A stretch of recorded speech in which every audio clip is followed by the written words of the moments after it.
Hi guys, welcome back to Plow and Pantry. I'm Alicia, and today, as part of March Canning Madness, the collaboration with Cosmopolitan Cornbread, I am canning up some strawberry lemonade concentrate. I'm actually processing through 3 full flats of strawberries from a neighbor's fundraiser, my favorite fundraiser of the year.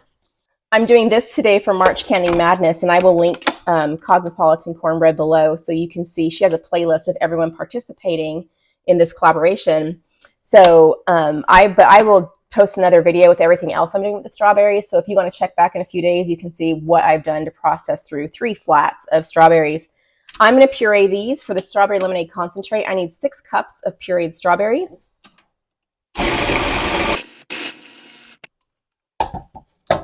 You can go slightly chunky if you want. We prefer not so chunky.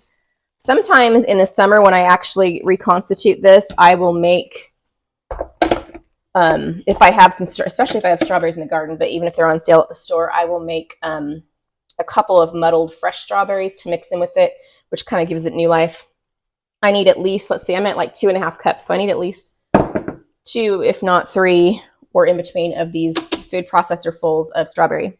Since strawberries don't come like all perfectly 100% ripe most of the time, I am being kind of discriminatory about how I'm using the most ripe versus the least ripe. And in this recipe, I am using some of the less ripe strawberries mixed in with the very ripe, but concentrating on making sure I get those used up, because in this, we're going to add sugar. And to this canning recipe, you can add more sugar safely. You shouldn't decrease the sugar, but you can add more. There is plenty of acidity in the lemon juice.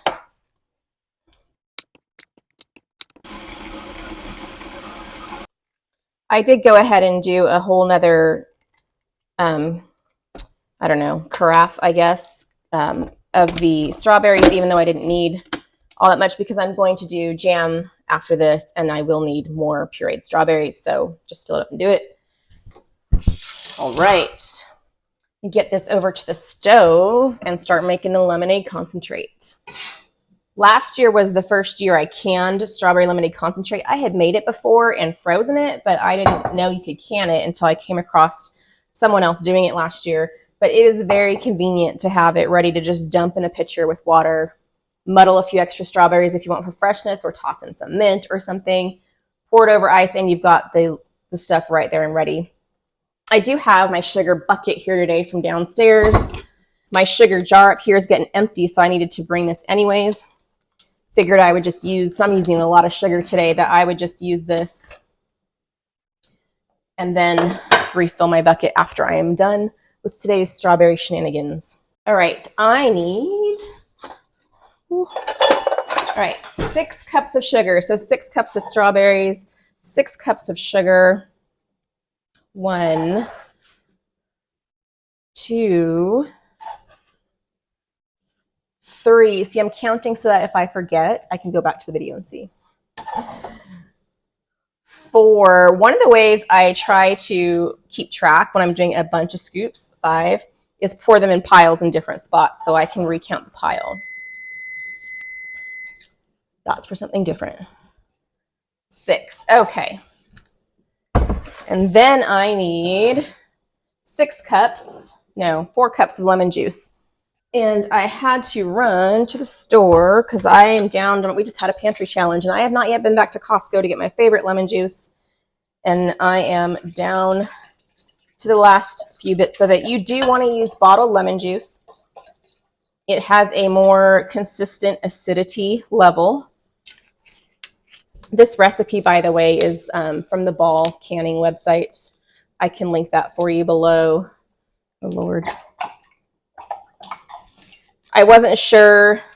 I went ahead and bought 2 bottles of this because I wasn't sure if I was going to do 1 batch or 2 batches of the strawberry lemonade concentrate. I think right now I'm going to plan on 1 batch. But when I'm done with everything else today, if I have more strawberries and I want to, I can always do a 2nd batch. Okay, that is all that's in this, is strawberry, sugar, and lemon juice. Just like you would make the strawberry lemonade at home, that would be all that's in it besides water. So we're going to get this heated up. My favorite long wooden spoon.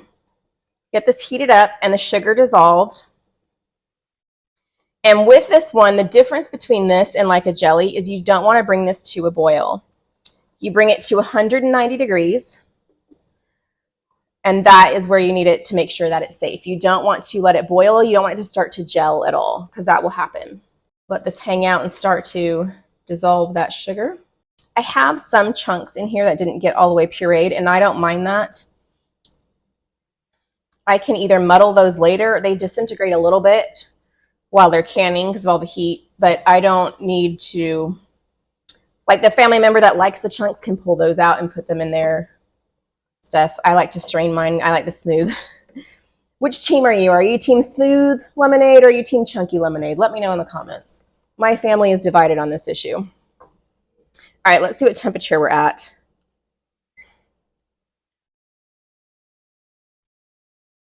Yeah, we're hanging just over 100. It heats up faster than you might think, so don't go leaving this for like 20 minutes. It'll be boiling away and be jelly by then.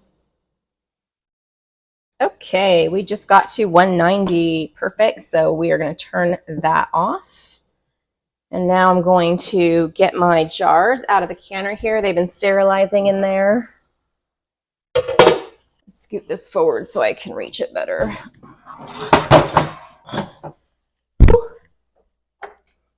Foggy glasses. All right. I'm using a mix. These are pint jars. They're 2 cups each. I'm using a mix of regular and wide mouth. I was just using what was easy to grab. What I already had up here, that was empty. I didn't want to go downstairs to the basement and get more jars.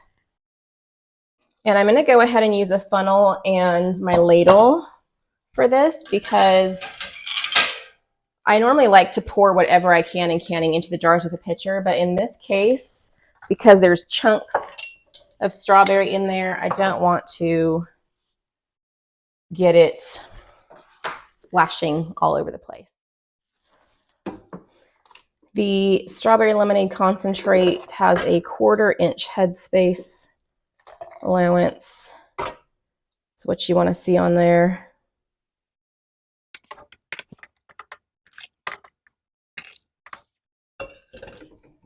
It smells so good right now.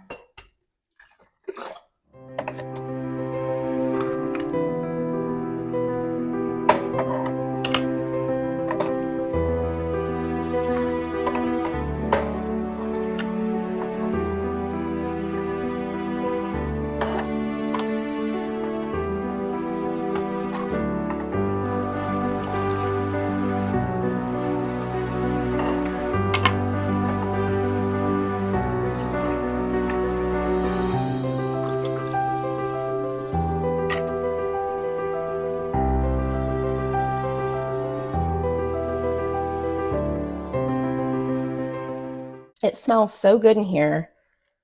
I would not think of strawberries being one of my favorite smells, but man, when this is going, it's like, oh, fresh spring.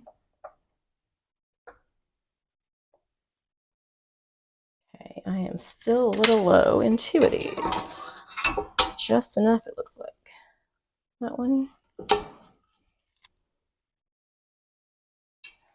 I use the threads on the jar a lot to guide my filling, but then they're not perfectly straight all the time. All right, time to clean these rims. Space here. There we go. I use vinegar. Just helps cut through anything sticky or greasy. And then I put the extra. I'm going to wipe this one again. There we go. I put the extra vinegar in the canner because that helps with me with the hard water issues. We're on a well here with really hard water, and my jars will get the white powder. I already had some vinegar in here because I was heating up the jars in there. All right, so let's get the lids on. I have some wide mouth and some regular. They have been sitting in here soaking in some warm hot water to help them. soften the glue on them. All right, rings.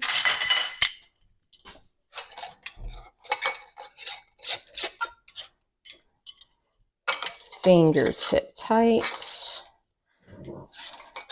Fingertip tight, if you're a new canner, is just because you want, in the canning process, you want it to be loose enough for the air to escape from the inside and create that vacuum seal. That's what helps make the food safe. But you don't want it so tight. So you don't want it so tight that it can't get out. And you don't want it so loose that the food gets out. So you're just putting it on.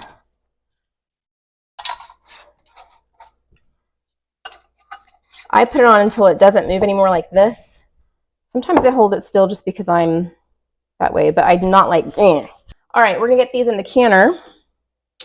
By the way, if there was any foam, you'd want to skim it. I didn't really see much foam on mine. Putting these in the canner for 15 minutes, but I have to adjust for altitude. So if you were above 1,000 feet, you might want to look up how to adjust for altitude. This recipe is from the Ball Canning website, and they do have an altitude adjustment chart on that website. I am above 1,000. I have to do 20 minutes. But we have 7 pints here in the canner. Ooh, that water is almost up to the top. Okay, lid on, and I will start that 20-minute timer once the water comes back up to a boil. You know, one of the things I have not made time for recently is sewing. Kind of miss it. I think one day soon I'm going to sew myself a canning mat. I'm always just using a dish towel, which works just fine, but